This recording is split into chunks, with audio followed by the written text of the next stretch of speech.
Bueno, ahora vamos a ver este video de el lore completo de Vampiro la Mascarada. Me estoy enterando de que hay gente que le encanta esta vaina y yo me estoy enterando la verdad. Pero bueno, vamos a ver qué nos cuenta. A lo mejor hay algo en el trasfondo que es súper épico y súper perrón.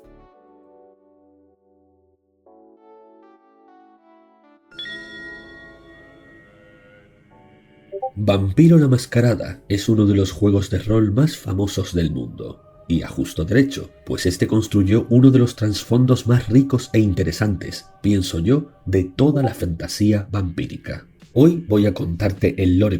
Es que no sé hasta qué punto esto puede ser, esta aseveración no puede ser una patinada, porque el vampiro moderno yo diría que es cosa de American Vampire, de Entrevista con el Vampiro, cosas así, ¿me entiendes? Hasta True Blood. Había un anime, un manga, una mierda de esas, súper épica. Esto mismo. Había un manga que yo seguía en la universidad, que nunca lo terminé, pero esta broma, a mí en su momento me pareció la cosa más genial del mundo. Es que no se ve la imagen. Vamos a buscar esta Loli. En su momento me pareció la cosa más épica del mundo. Bueno, esto. Esta Loli vampira. Porque esto era básicamente que esta niña es la reina de los vampiros y un día dice, voy a pagar la deuda externa de Japón completa si me dejan tener una isla para tener mi reino de vampiros en público. Y claro, esa idea me pareció a mí en su momento lo más épico del universo. Entonces, claro, sí, exactamente, es Mina Tepes. Y eso, a mí me pareció eso en su momento una cosa súper recontra genial, pero bueno, a la luz de los acontecimientos a lo mejor no era tan perrona, pero bueno. Completo de este fascinante universo. Ahorita va a resultar que Vampiro la Mascarada está referenciado en todo el mundo. Debo aclarar antes, en esta historia vas a ver a varios personajes bíblicos, y si bien su historia es muy parecida a los mitos originales, esta ha sido sensiblemente modificada. De modo que no la confundas con el canon religioso de tu... Estos son ustedes, conchetumare, furros de vampiro. Estos son ustedes. Estos son ustedes. Tiki, toma, de estrellita para ti. Estos son ustedes. Esto es el latino promedio amante de los vampiros. También verás que se citan ciudades e incluso textos sagrados, como el libro de Noz, que es un libro ficticio creado ex profeso para este trasfondo. ¿Qué cosa? Libro de Noz. También verás que se citan ciudades e incluso textos sagrados, como el libro de Noz, que es un libro ficticio creado ex profeso para este trasfondo. Aclarado esto, veamos desde los orígenes la historia de los vampiros en el mundo de tinieblas. No, y ni siquiera depende de quien lo escriba, depende del momento en que una persona lo escribe. Porque Anne Rice escribe una genialidad, una de las mejores novelas de fantasía, de ciencia ficción y de terror, con Entrevista con el Vampiro, pero cada nuevo libro de esa saga que fue escribiendo era cada uno más paupérrimo, más yaoi, más ridículo y más absurdo. El bueno es Entrevista, todo lo demás lo puedes tirar a la basura.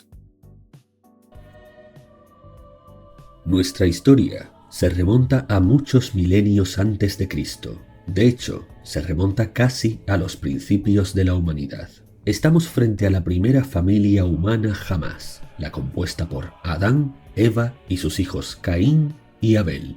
Al igual que en el conocido relato bíblico, el primogénito Caín, que era agricultor, sintió envidia de los sacrificios que ofrecía su hermano cazador Abel a Dios. Así que un día se prestó a cometer el primer crimen de la historia, y en el mismo altar en el que hacían sus ofrendas a Dios, Caín asesinó a su hermano Abel. Porque todo lo edgy siempre tiene que terminar siendo gay, porque bueno, es inevitable, es el flujo natural de las cosas. Y ofreció su sangre como sacrificio. Al enterarse, Adán reprendió a su hijo y le dijo: «Maldito estás, Caín, quien mataste a tu hermano. Como yo fui expulsado, así lo serás tú». Aquí llama a hacer una pausa porque, al contrario de lo que todo el mundo suele pensar, en este universo no fue Dios, sino Adán el que expulsó a Caín y el que le impuso su primera maldición. Luego tendría otras. Y esto nos hace dar cuenta de algo que pasa desapercibido para casi todo el mundo. y es que los humanos arcaicos poseían poderes sobrenaturales tremendos. Todos saben, y si no, ya lo verás, que los vampiros cuanto más antiguos son, más poderosos son también, y que conforme van pasando las generaciones, cada una es más débil que la anterior, hasta llegar... Algo que también se ve con Entrevista con el vampiro, pero bueno, es el lore después. Entrevista, supongo que habrá sido contemporáneo o habrá sido... Para ver, voy a revisarlo aquí. ¿Cuándo se publicó Vampiro Lestat? Para ver. Vampiro Lestat.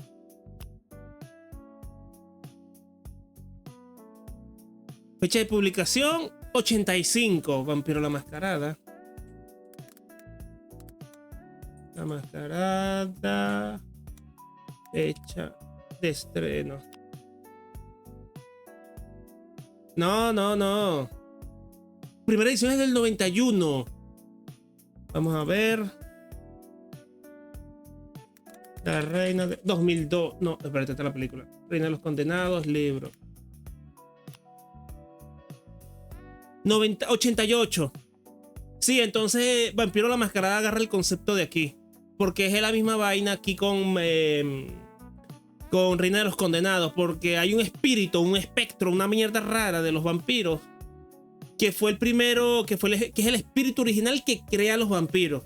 Entonces, el espíritu posee a Kasha, la reina, una princesa egipcia, una mierda así por el estilo, y ella es la primer vampiro. Entonces, como ella tiene el 100% del espíritu, ella es la más poderosa de todos, y mientras va a reparte el poder del espíritu entre las personas que va convirtiendo. Entonces, claro, ella tiene el 100, entonces le transmite, no sé, un 20, un 30 a otra persona. Entonces es más débil. Y el siguiente va a tener un 3, cuando transmita el gen vampiro a otro, ese va a tener un 10. Y así, por eso es que las generaciones son cada vez más débiles, porque está más diluido el espíritu original que creó a los vampiros.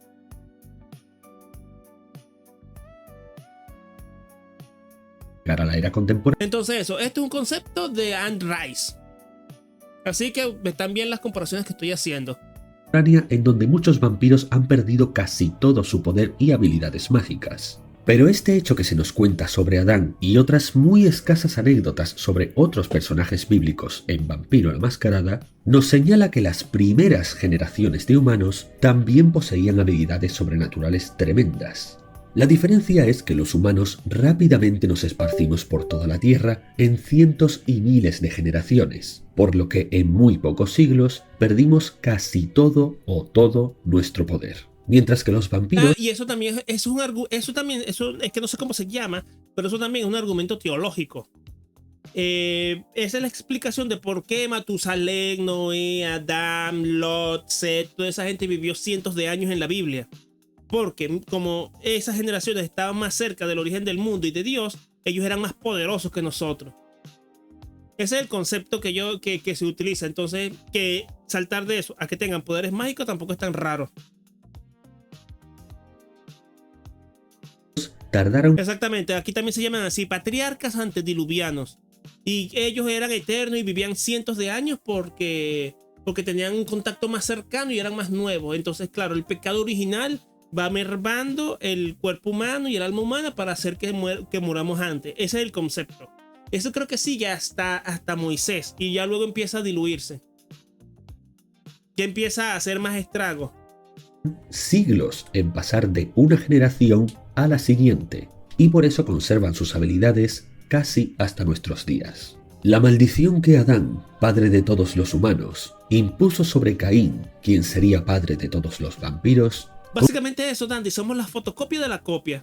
Entonces, claro, ahí nos vamos diluyendo poco a poco nuestro poder sobrenatural, nuestro poder espiritual. Consistía en que sería desterrado a la tierra de Noz, un territorio misterioso e inundado en una oscuridad casi total a la que los mortales no pueden acceder. Y por otra parte, también implicaba una oscura y misteriosa ponzoña en su alma que nunca llega a detallársenos del todo. Caín vagó por la tierra de Noz, miserable y asustado de la oscuridad, hasta que encontró una tenue y siniestra luz a lo lejos que lo llamó. Se trataba de una mujer oscura y hermosa, de voz dulcísima, y ésta le dijo: Soy la primera esposa de tu padre, quien discutió con aquel en lo alto y se rebeló contra ambos y obtuvo la libertad en la oscuridad. Se trataba de Lilith. Bueno, Lilith también está aquí. Bueno, es que obviamente en un mito vampírico tiene que salir Lilith. Ella le llevó a su casa, le alimentó y le consoló. Y Caín un día le preguntó: ¿cómo construiste esto desde la oscuridad? ¿Cómo logras morar aquí y no sufrir día tras día? Y Lilith le respondió: Porque al contrario que tú, yo estoy despierta. Caín le pidió entonces que compartiera su poder con él para estar también despierto. Pero ella se negó, pues no estaba segura de lo que el despertar provocaría en alguien que portaba una maldición como la de Caín. Pero Caín sabía que Lilith le amaba y pero entonces Lilith no es vampiro. Lilith no es vampiro. ¿Y qué tiene que ver la maldición con chupar sangre? O me lo dicen más adelante. Provocando esos sentimientos, finalmente la convenció. Lilith se cortó con un cuchillo y sangró para él. Vertió la sangre en un cuenco y se lo dio de beber. Bueno, ¿para qué pregunto si me lo responde el video en unos segundos? Su sangre era extrañamente dulce y al beberla, Caín cayó en un abismo, en la más profunda oscuridad de su mente. Se cree que este es el momento exacto en el que Caín se transformó en vampiro. Muchos piensan que, por tanto, Lilith es la primera vampiresa, pero no. A lo largo de la historia se especifica que Lilith era una bruja extremadamente poderosa, tal vez la más poderosa de la historia, y experta en las artes oscuras, pero no vampira. De hecho, ella misma declaró no saber qué podría provocar el compartir la esencia de su oscura magia, a través de su sangre, con alguien que portaba una maldición del mismísimo Adán. El resultado: el primer vampiro de la historia, que fue Caín. Y desde la oscuridad vino una luz brillante, un fuego en mitad de la noche, y el arcángel Miguel se reveló ante Caín y le dijo: Hijo de Adán, hijo de Eva, tu crimen es grande, pero también es grande la compasión de mi Padre. ¿No te arrepentirás del mal que has hecho y dejar que su compasión te limpie y te purifique? Y Caín respondió: No por la gracia de aquel que está en lo alto, sino por la mía es que viviré, y viviré con mi soberbia. Miguel, al oír esto, le maldijo: Entonces, mientras camines por esta tierra, tú y tus hijos temeréis mi llama viviente. Desde entonces... Bueno, pues, pero este muchacho no aprende. Maldición sobre maldición, eso no es retruco. Tanto Caín como todos los futuros vampiros... Literal, Coco, respuesta edgy. Sufrirían más que cualquier otra criatura al contacto con el fuego. Por la mañana vino el arcángel Rafael, y éste le habló diciendo: Caín, hijo de Adán, hijo de Eva, tu hermano Abel te perdona tus pecados. ¿No te arrepentirás y aceptarás la redención del Todopoderoso? Y Caín respondió: No por el perdón de Abel, sino por el mío propio seré perdonado. Rafael así le maldijo: Entonces, mientras tus pasos pisen esta tierra, tú y tus hijos temeréis el amanecer, y los rayos del sol os destruirán. Desde entonces, los futuros vampiros sufrirían letalmente por la luz del sol. Caín entonces corrió a esconderse en un lugar seguro hasta que se hizo de noche y pudo emerger de nuevo. Pero en la oscuridad, Azrael, el ángel de la muerte, le rodeó con sus negras alas y en gentiles palabras le dijo: Hijo de Adán, hijo de Eva, Dios Todopoderoso te ofrece una escapatoria. ¿Aceptarás la redención y me dejarás llevarte hacia tu recompensa, nunca más maldito? Y Caín contestó: No por la redención del Todopoderoso, sino por la mía propia es que viviré. Soy lo que soy, hice lo que hice, y esto no cambiará. Oye, pero este niño está pasado de edgy, ¿eh? ¿Cómo que se llamaba? Caín Uchiha, ¿o qué verga es esta? Porque está pasado, ya no solo te maldicen, te remaldicen, te recontramaldicen y te hiper recontramaldicen y tú no escarmientas, muchacho. Y así, Azrael le colocó su última maldición diciéndole: Entonces, Mientras camines por esta tierra, tú y tus hijos abrazaréis las tinieblas. Beberéis solo sangre, comeréis solo cenizas.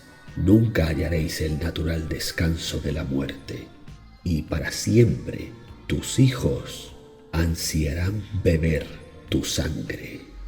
Caín lloró amargamente por esta maldición. Bueno, pero tú te la buscaste, tripo hijo de puta, Bercia, que tú no espabilas, Mucho más que por todas las demás, y sus lágrimas fueron de sangre. Las recogió en un cuenco y las bebió, y al levantar la vista, ahí estaba el arcángel Gabriel, y éste díjole: Hijo de Adán, hijo de Eva, observa, la redención del Padre es mayor de lo que jamás podrías imaginar, pues incluso ahora hay una senda abierta, el camino de la redención, y llamarás a este camino Golconda. Habla a tus hijos sobre él, pues por él volverán a residir en la luz. Y después de esto, la oscuridad se alzó cual un velo, y la... Bueno, entonces, ¿qué es eso de Golconda? ¿Es algo especial o algo que están buscando los vampiros ahora? Sí, vale, Dios se pasó de paciente con esta gente, A los de Sodoma y Gomorra los vaporizó en 2 patadas, La única luz eran de nuevo los ojos de Lilith. Así, Caín supo que había despertado de su extraño sueño y notó un poder inmenso corriendo por sus venas. Supo que podría moverse como el rayo, lo que sus hijos llamarían celeridad, y cómo tener más fuerza que la tierra, lo que sus hijos llamarían fortaleza. Esas dos fueron las primeras disciplinas vampíricas. Entonces Lilith le enseñó a ocultarse en la sombra, lo que sus hijos llamarían la ofuscación. Le enseñó a exigir obediencia, la dominación. Le enseñó a exigir respeto, la presencia. Y después de todo esto, Caín comenzó a experimentar consigo mismo y descubrió cómo alterar su forma, la disciplina llamada Protean, cómo dominar a los animales, el animalismo, cómo hacer que los ojos vean más allá de la vista, el Auspex. Pero entonces Lilith le pidió que se detuviera, pues tal y como temió en un principio, Caín había sobrepasado todos los límites. Caín fingió obedecerla, pero en cuanto se vino la próxima noche, la abandonó y emprendió su propio camino. En su nueva... Fuera de joda, hasta ahora es un prota edgy y se cae más o menos, coño, ¿verdad que sí? Es que literalmente es un kaneki de la vida, este pan es un kaneki de la vida. Y luego llora el muy pendejo. Me maldijeron 4 veces, pero solo porque yo dije que quería ser maldecido 5. Andanza encontró a una mujer llamada Zila, a la cual tomaría por esposa. Aquí cabe aclarar otro malentendido común, y es que muchos piensan que Lilith, la madrastra de Caín, fue su primera amante, pero esto nunca se menciona en el libro de Enoch, que cuenta su historia, y deja claro que solamente fue su mentora, y que en todo caso profesaba un amor maternal hacia él. Su primera esposa, en cambio, fue Zila, una mujer aún más misteriosa que Lilith y también otra poderosa bruja. Aunque él se enamoró de ella, ella al principio le rechazaba. Aprovechándose de su amor, convenció a Caín para que bebiera de su sangre, una sangre que ella había hechizado con una poderosa magia. Le hizo repetir esto por 3 noches seguidas, y entonces se burló de él. Caín había caído en la trampa de Zila, pues el hechizo que pesaba sobre su sangre obligaba a aquel que la bebiera 3 veces a obedecerla en todo. Sin embargo, también se excusó diciéndole que igual que él ahora era esclavo de ella, del mismo modo la sangre de Caín había adoptado esa misma cualidad. Y en adelante... Bueno, pero primero es un edgy y luego es un tarupio y ahora es un simpardo. Pero oye, pero Caín, tú no pegas una, ¡Buah! Él y todos sus descendientes podrían llevar a cabo el mismo ritual con quien quisieran para hacerles sus esclavos. Este fue el origen del llamado vínculo de sangre, que los maestros vampiros, o sires, usarían a veces para atar a sus vástagos, y que cualquier vampiro a su vez podría usar para crear ghouls, en resumen, esclavos humanos. Después de esto, Zila ordenó a Caín tomarla y hacerla inmortal, y él obedeció, convirtiéndola en la primera vampiresa y también en su primera esposa. Aún así, Caín había tenido bastante, y aunque Zila se quedó habitando en lugares oscuros para reclamarle cuando ella quisiera, el padre de los vampiros salió de la tierra de Nod, cosa que logró hacer gracias a su renovado poder y las enseñanzas de Lilith. Y en la tierra de los hombres mortales fundó la primera ciudad, cuyo nombre original, si es que lo tuvo, desconocemos. Pasado un año, en una de sus visitas, Caín confesó a Zila estar muy preocupado, pues le atormentaba la profecía que le hizo Azrael, aquella de que sus hijos intentarían beber su sangre. Zila entonces le llevó hasta un ciprés, árbol por cierto a menudo relacionado con las costumbres funerarias en Occidente y Oriente Próximo. De este arrancó una rama y con un cuchillo le sacó punta, y dándosela le explicó que si con esa u otra estaca atravesaba el corazón de cualquier vástago, nombre que se dan a sí mismos los vampiros, estos no morirían, pero sí quedarían en un letargo del que no podrían despertar hasta que la estaca les fuera retirada. Caín... Las estacas no los matan. A estos vampiros no los matan, ¿eh? Pero, por cierto, ¿quién es esta mujer? ¿Quién es esta señora Zila que sabe tantas vainas de vampiros? ¿Una aprendiz de Lilio? ¿Qué carajo? Le dio las gracias y con un movimiento de extrema celeridad atravesó el corazón de Zila antes de que ella pudiera pronunciar una palabra más. Penado no obstante por esto, pasó un eón entero habitando de nuevo en la tierra de Nod, hasta que las penas pasaron y regresó al mundo de los mortales, donde los hijos de su hermano Seth, el tercer hijo de Adán y Eva, habían poblado la tierra con su estirpe, es decir, los humanos corrientes. Fue bien recibido, pues fruto de su maldición nadie podría lastimarle en modo alguno. La gente vio su poder y le adoraron, y se postraron ante él y le nombraron rey de la ciudad que él mismo había fundado una era atrás.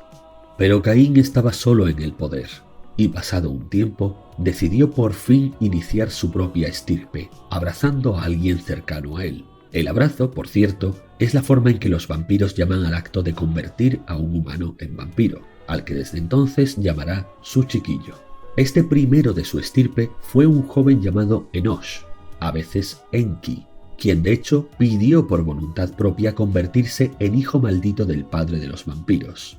Fue rey de la ciudad de Ubar, era el nombre de los humanos, Caín. Después Caín renombró la ciudad de nuevo. Cuando Enosh conoció a Caín, le cedió el trono. En honor a este, Caín nombró a la suya, la primera ciudad, como Enoch.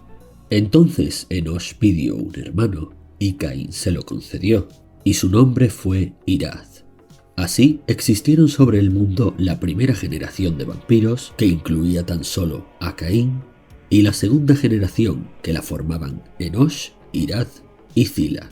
Sus hijos aprendieron a crear a su vez a otros de su propia estirpe e intentaron tener su propia descendencia, hasta que quedó completa la tercera generación de vampiros, que fueron conocidos como los antediluvianos. Pero Caín pensó que ya eran demasiados y les ordenó no abrazar a nadie más. La ciudad perduró durante eras y se convirtió en el centro de un poderoso imperio. ¿Pero cuántos antediluvianos hubieron? ¿Era todo un pueblo o era solo un puñadito?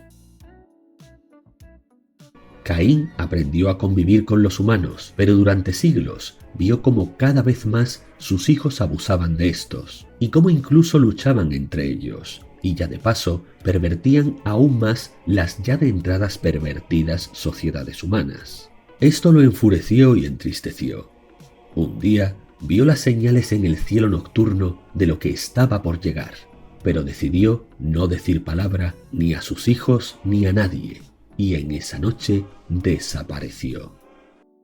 13, aunque se dice que hubo más que nunca hicieron clanes. Bueno, 13 antediluvianos. A la mañana siguiente llegó el gran diluvio universal, con el que Dios intentó limpiar el mal de la tierra. Al igual que el resto, la ciudad de Enoch fue destruida. No obstante, no solo sobrevivieron los hijos de Noé, la nueva estirpe de humanos, sino que los hijos de Caín también sobrevivieron. Pero ni la segunda ni la tercera generación tenían el autocontrol de Caín, y ahora, sin la supervisión del padre de todos los vampiros, pronto se desató una guerra sin cuartel en la que los vástagos se volvieron contra sus sires. Los antediluvianos vencieron a sus padres y edificaron una ciudad nueva, y en esta generación quedaron los 13 clanes vampíricos que se extendieron por toda la Tierra. Ah, entonces cada antediluviano es el padre de uno de los clanes, ¿eh? Y esos clanes se agrupan en las facciones. Que si Carmelitas y los otros dos. Los 13 clanes se reunieron en un principio en esta nueva ciudad. Llevaron al clan monárquico, que más adelante serían conocidos como los Ventrue, el clan de la bestia, los Cangrel, el clan de la luna, los Malkavian, el clan de los ocultos, los Nosferatu, el clan vagabundo, los Ravnos, el clan de la rosa, los Toreador, el clan de la noche, los La Sombra, el clan de los escultores, los Chimise, el clan de las serpientes, los Setitas, el clan de la muerte, los Capadocios, el clan de los sanadores, los Salubri, el clan de los cazadores, los Asamitas, y el clan de los eruditos, los Brulla. La nueva ciudad superaba en belleza a la antigua Enoch, y los mortales los adoraban como si fueran dioses. Al poco, cada clan inició su propia progenie, la cuarta generación, pero temían la yihad. Claro, lo que es raro. No, a ver. Esto está medio raro, pero claro. Decir que crearon un clan en esta época es complicado, pero bueno, es una cuestión de lógica, no de lore. En resumen, la guerra vampírica que había predicho Azrael y que ellos mismos ya habían llevado a cabo con sus padres. Así que prohibieron a la cuarta generación engendrar a más de su raza. Este poder se lo guardaron los antediluvianos solo para ellos. Cuando un chiquillo era creado, inmediatamente se lo cazaba y se lo mataba, y a su sire junto a él. Aunque Caín estaba en paradero desconocido, sus vástagos podían percibir su presencia, y supieron que éste les maldijo por haber continuado su estirpe. Él maldijo a Malkav, el antediluviano de los Malkavian, cuando difamó su imagen, y lo condenó a la locura para siempre jamás. En otro momento, cuando Nosferatu dio rienda suelta a sus placeres con sus propios chiquillos, Caín apareció en la sombra y posó su mano sobre Nosferatu, y le dijo: Oye, pero qué vaina tan rara. Primero era el malo, el Eti, el sin pardo, ahora resulta que Caín es el pan, es el bueno. Es el que corrija a los antediluvianos, pero ¿qué es esto? Dijo que siempre vestiría su maldad, y quebró su imagen, volviéndolo de aspecto horrendo a él y a todo su clan. Y del resto de clanes hizo lo mismo, convirtiendo la mayor virtud de cada uno también en su mayor defecto. Finalmente la profecía de Azrael volvió a cumplirse, y un vampiro llamado Troil se alzó y asesinó a su padre, el antediluviano Brulla, y comió de su carne, obteniendo su poder, lo que se conoce como Diablerie, el peor de todos los crímenes entre los vampiros. La guerra estalló a partir de esto, y viendo su ciudad destruida, los antediluvianos que quedaban tuvieron que huir con sus respectivas progenies. Pero muchos quedaron por el camino, o bien muertos, o bien rebeldes, o bien perdidos. Ahora, sin su autoridad, todos pudieron crear su propia progenie, y muy pronto hubo muchos vástagos que regían la tierra. Pero no podía durar. Pasó el tiempo y hubo demasiados vástagos, y las guerras estallaron de nuevo, destruyéndose unos a otros. Los antediluvianos habían aprendido lo que es la cautela, y se mantuvieron casi siempre ocultos, pero sus chiquillos se lanzaron a conquistar el mundo. Entonces ahora Caín es bueno. Pues está tratando de ser perdonado, pero qué beta, ¿eh? La cuarta y quinta generación son los llamados Matusalenes, pero de entre ellos, a causa de las consecutivas guerras, ninguno de la cuarta generación sobrevivió, y ya solo quedaron los Matusalenes de la quinta, los ocultos antediluvianos de la tercera, y Caín, que deambulaba entre las sombras. Los mortales creyeron que luchaban sus propias guerras, pero fue por los vampiros, mezclados entre ellos como grandes señores, que derramaban su sangre. La historia de cada clan es muy particular y extensa como para mencionarla ahora, y tal vez la cuente más adelante. Por ejemplo, los más atentos se habrán dado cuenta de que no he mencionado al clan Tremere, uno de los más famosos clanes vampíricos, y tan poderosos y antiguos como los 13 clanes originales. O también te preguntarás por qué los Brulla, que hoy en día son vistos como los más brutales y forzudos, en su origen eran considerados los más eruditos. Bien, cuando cuente sus historias sabrás el porqué de todo esto. Las generaciones se sucedieron, llegando a la sexta, la séptima y la octava, que suelen ser reverenciados como los antiguos, y así seguirían y seguirían hasta llegar a las denostadas onceava, doceava y treceava, mucho más modernas, pero que aún conservan considerables poderes, y finalmente hasta las despreciadas catorceava e incluso quinceava de los últimos tiempos, cuyas virtudes están tan disminuidas que a duras penas logran distinguir a qué clan pertenecen. Regresando a la antigüedad, los humanos construyeron sus imperios. Bueno, entonces se va diluyendo poco a poco. Entonces, ¿qué va a pasar? ¿En la 16 o ya en la 15 ya no son vampiros o siguen siendo vampiros? A menudo con los vampiros mezclados en los puestos de poder.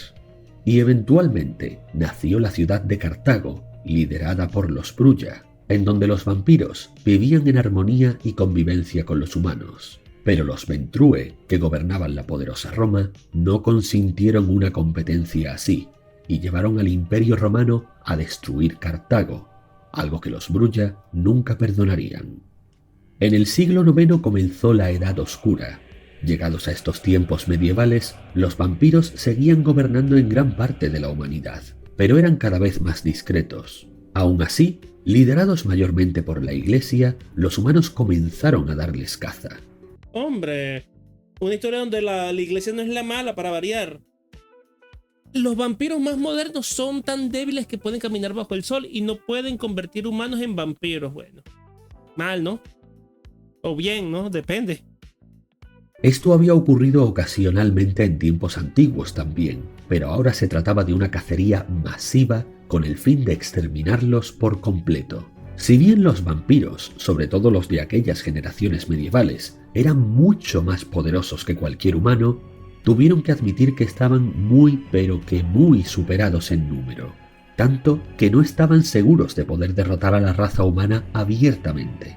Al fin y al cabo, la mayoría de los antiguos y casi todos los matusalenes, si no es que todos ellos, se habían retirado a hibernar hacía tiempo. Los antiguos que aún estaban activos usaron a sus chiquillos de generaciones inferiores como cebos y carne de cañón, mientras ellos mismos se retiraban a dormir o se ocultaban en los rincones más oscuros de la sociedad hasta que fuera imposible rastrearlos. Al fin y al cabo, recordemos que los antiguos acostumbraban a esclavizar mediante la sangre a sus chiquillos. Ya, entonces, Dandy, entonces, no es tanto que sean más débiles y que ya parezcan humanos, sino que los defectos de la maldición se hacen más fuertes. Eso es lo que me estás diciendo, ¿no? La iglesia no es mala, ok, eso es original. Estos no pudieron negarse a ser manipulados así. Aunque hubo excepciones, por ejemplo, los Chimice crearon extraños métodos por transfusiones con los que burlar este tipo de pactos y poder combatir a sus antiguos. Por su parte, los Brulla se aliaron con los Chimice para formar una revuelta anarquista con sede en España. Los Chimice no duraron mucho en esta alianza, pero en cualquier caso, ese fue el origen de la facción anarquista, una de las 3 grandes facciones vampíricas, o tal vez sean 4. En respuesta a esto, y viendo que la situación se les iba de las manos, en algún momento del siglo XV, el clan Ventrue fundó la Camarilla, o al menos los Ventrue aseguran que fueron ellos. Hay mucha controversia, y tal vez nunca se sepa la verdad exacta.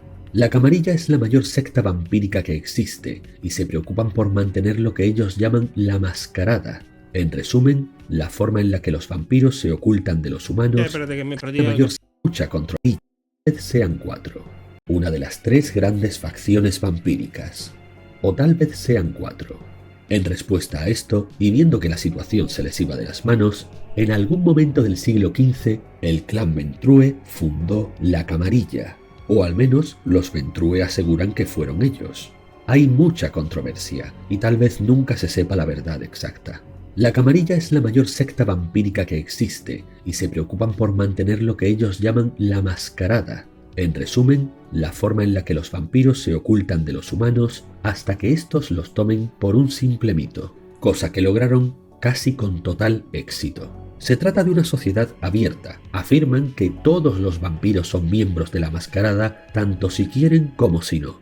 ya que mantenerse ocultos a sí mismos y a los demás vampiros redunda en el beneficio de todos. Aunque la Camarilla es la mayor de las sectas, solo la mitad de los clanes vampíricos conocidos participan activamente en sus asuntos. Ya, espérate, entonces, la Camarilla son como los legalistas. Entonces, por un lado están los anarquistas y los otros los que quieren dominar el mundo, algo así, ¿no? Aún así, las fuerzas de la Camarilla eran y son muy superiores a los de los anarquistas, por lo que los Brulla firmaron el Tratado de Thorns, dando término a la revuelta anarquista. Los anarquistas desde entonces respetan la mascarada en general, pero se niegan a someterse a los líderes de la Camarilla y tienen sus propias normas. En cuanto a la tercera facción, esta sería fundada por el clan La Sombra, o más probablemente por una alianza entre los La Sombra y los Chimice. Ellos reaparecerían desde el este tras la revuelta anarquista, haciéndose llamar el Sabbat. Se trata de una secta monstruosa y violenta que no se aferra a ningún atisbo de filosofía o moralidad humana. En su lugar, sus miembros se deleitan en sus no vidas vampíricas. Ellos buscan el fin de la mascarada, la eliminación de la Camarilla y la esclavitud abierta de la humanidad. A ver, espérate, entonces la cuestión es, está el grupo que es de lo que vendrían a ser el Ministerio de Magia. Luego están los mortífagos, que serían estos del Sabbat y que quieren dominar el mundo. No, espérate, no. Los mortífagos serían los anarquistas, porque quieren derrocar el Ministerio de Magia, pero al mismo tiempo mantener la mascarada. Y los Sabbat son los que sí quieren acabar con todo y dominar el mundo. Sería eso, ¿no? Por supuesto que la Camarilla también está encantada con someter a la humanidad, pero prefieren hacerlo desde las sombras, básicamente para asegurar su supervivencia. El Sabbat es todo lo contrario, y por ello son la mayor amenaza que existe para la mascarada. Existe una última facción, o eso se cree, los llamados Inconu. ¿Quiénes son estos? ¿Qué es lo que quieren? ¿Dónde están y qué clanes los conforman? Haz estas preguntas a un centenar de vampiros y esta es la facción Alfarius, ¿no? Yo soy Alfarius. Obtendrás 200 respuestas diferentes. Nadie tiene ni idea. Y ese absoluto misterio es de hecho enloquecedor para los demás vampiros. Se cree que surgieron al mismo tiempo que la Camarilla y el Sabbat. Se rumorea que son retazos de vampiros que habían prosperado durante la Pax Romana et Vampirica y que se sintieron desplazados por el caos subsiguiente. La cuarta facción es la facción de los buenos. Estos rechazan cualquier tipo de guerra vampírica, o al menos eso se cree. Sus actos y objetivos son un absoluto misterio. Y lo poco que te he contado no son más que meras conjeturas, porque en realidad no es seguro que existan siquiera. En cualquier caso, desde aquellos tiempos, las generaciones vampíricas han seguido sucediéndose lentamente. La Camarilla está involucrada en casi todos los gobiernos del mundo, especialmente en Occidente, pues en Oriente gobiernan por lo general otros seres vampíricos, llamados Kuei-Jin, quienes aseguran no tener nada que ver con los vampiros aquí descritos. Los Kuei-Jin no tienen nada que ver con Caín, los chinos no tienen nada que ver.